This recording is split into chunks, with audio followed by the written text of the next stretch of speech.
Artificial airway management. An artificial airway is a tube that is inserted at the mouth or nose or level of the second or third tracheal ring to permit mechanical ventilation and facilitate secretion removal. And the distal end of the tube is located in the trachea below the vocal cords. What is an artificial airway management?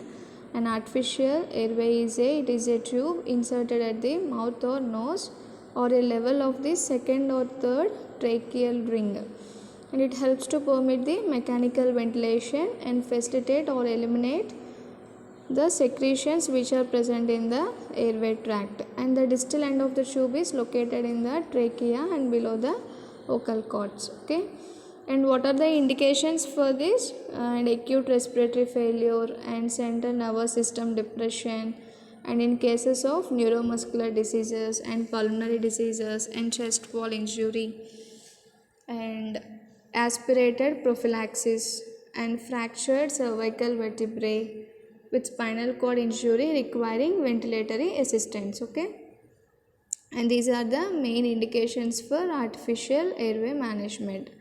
And it is a tube inserted at the mouth or nose or the third and fourth level of the tracheal ring to permit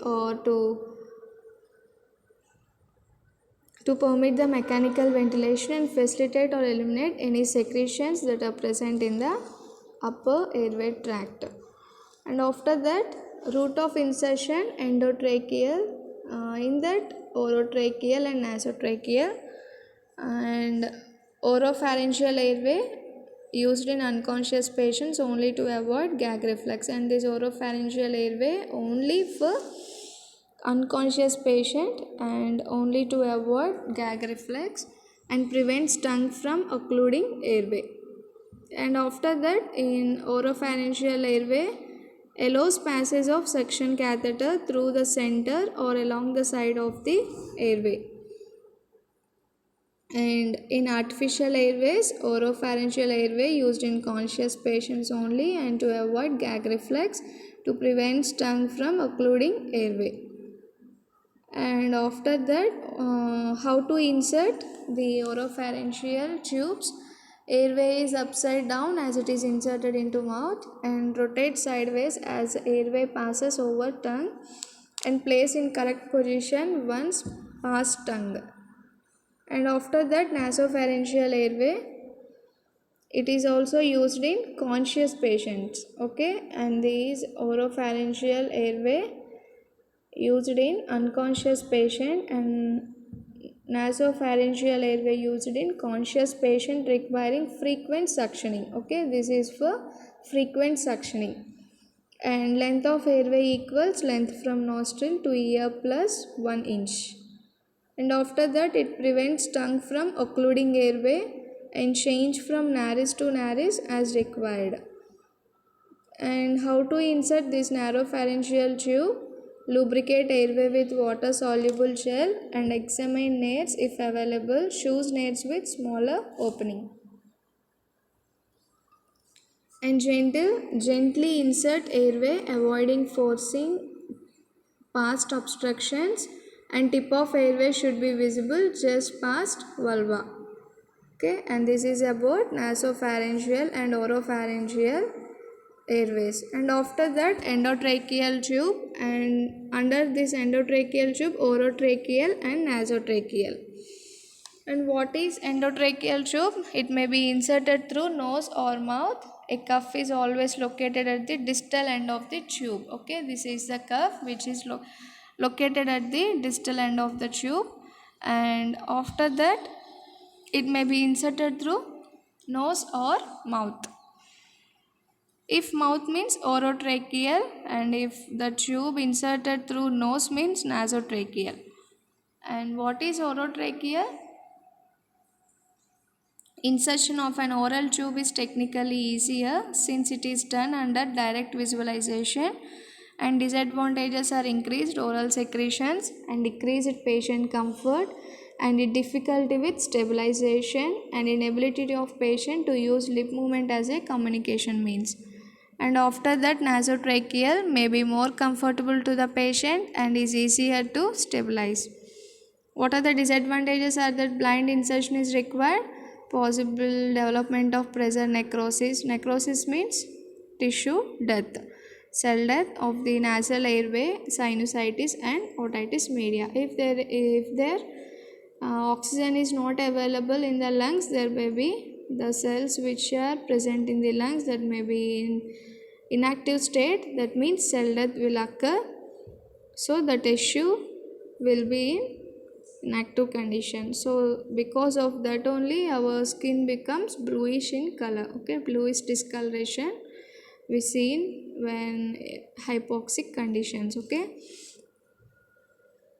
and after that endotracheal tube marking, IT, implant tested and inner diameter and outer diameter.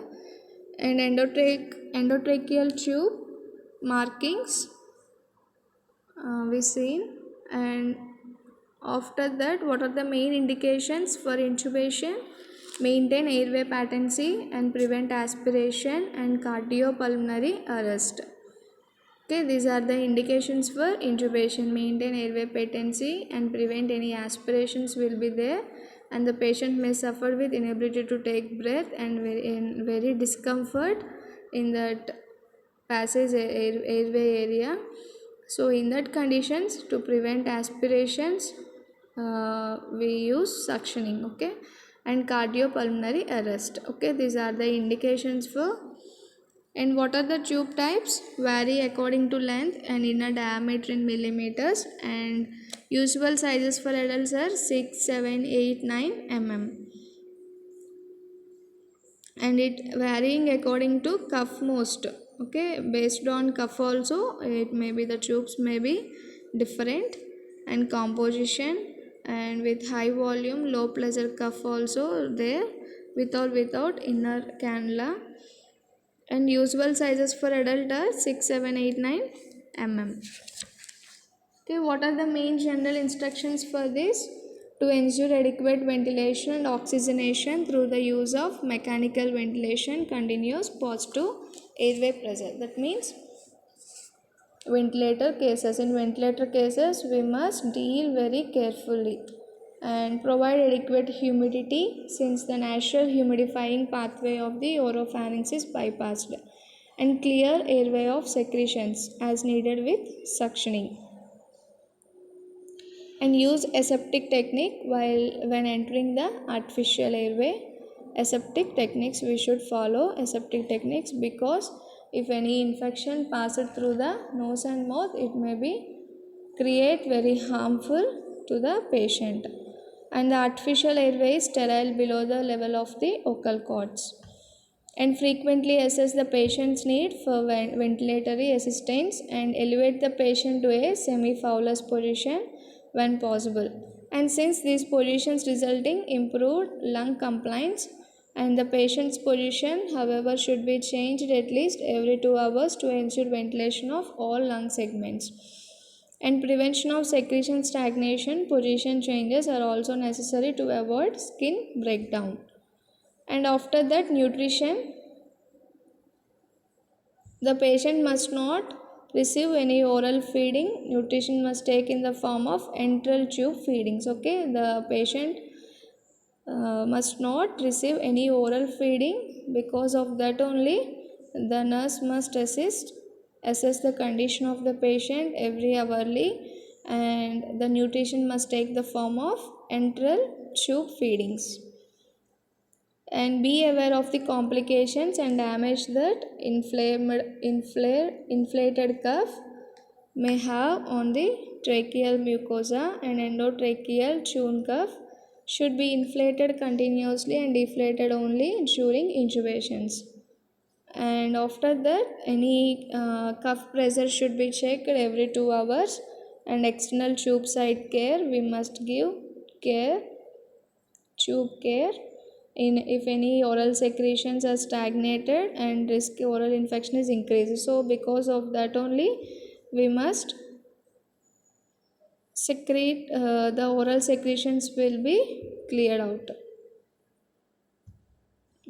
And after that, We must available at all times at the patient's bedside a resuscitation bag and oxygen bag source because and mask to ventilate the patient in the event of accidental removal. And because of that only, if the condition of the patient may severe, this may be useful. Okay, we have to arrange all at the patient bedside. And psychological care of the patient, if we, a nurse should provide a psychological support to the patient. Recognize that the patient is usually apprehensive, particularly about choking and inability to communicate verbally, being unable to remove secretions, difficulty in breathing, or mechanical failure. And explain the function of the equipment carefully and inform the patient and his family that he will not be able to speak while the tube is in place, being a tracheotomy tube. Okay, we have to explain the procedure and about the tubes, and the patient may not be able to communicate others, so we have to intimate to the patient attenders. Okay, and what are the equipments for this endotracheal tube? And straight blade, working light source, laryngoscope, and stylet, oral airway or bite block to keep the patient from biting into and occluding the endotracheal tube, and syringe, suction source, suction catheter, resuscitation bag and mask, anesthetic spray, and sterile anesthetic lubricant jelly. These are all the equipments useful for this endotracheal or nasotracheal or orotracheal insertion of the tube. And monitor the patient heart rates, level of consciousness and respiratory status, and remove the patient's dental bridgework and plates, and remove the headboard of bed. Okay, these are all the. And how to insert this tube? First, suction endotracheal tube, we have to check any leakages or any damages will be there, so we have to check first the tube. And suction oropharyngeal airway above the endotracheal cuff as thoroughly as possible, and loosen the tape or endotracheal tube securing device, and extubate the patient, and ask the patient to take as a breath as possible, and at peak inspiration deflate the cuff completely and pull the tube out in the direction of the curve. And once the tube is fully removed, ask the patient to cough or exhale forcefully to remove any secretions that will be drained out, and then suction the back of the patient's airway with the tonsil suction, and evaluate immediately for any signs of airway obstructions and difficulty breathing. If the patient develops any of the above problems, attempt to ventilate the patient with the resuscitation bag and mask, and prepare for reintubation, and administer oxygen as directed. And after care, we have to observe any signs and symptoms of airway obstruction or respiratory insufficiency.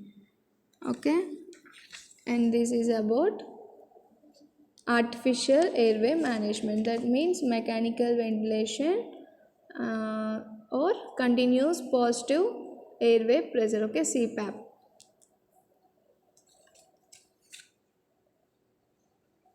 Till now we discussed about oxygenation administration methods, and suctioning procedure, and artificial airway management.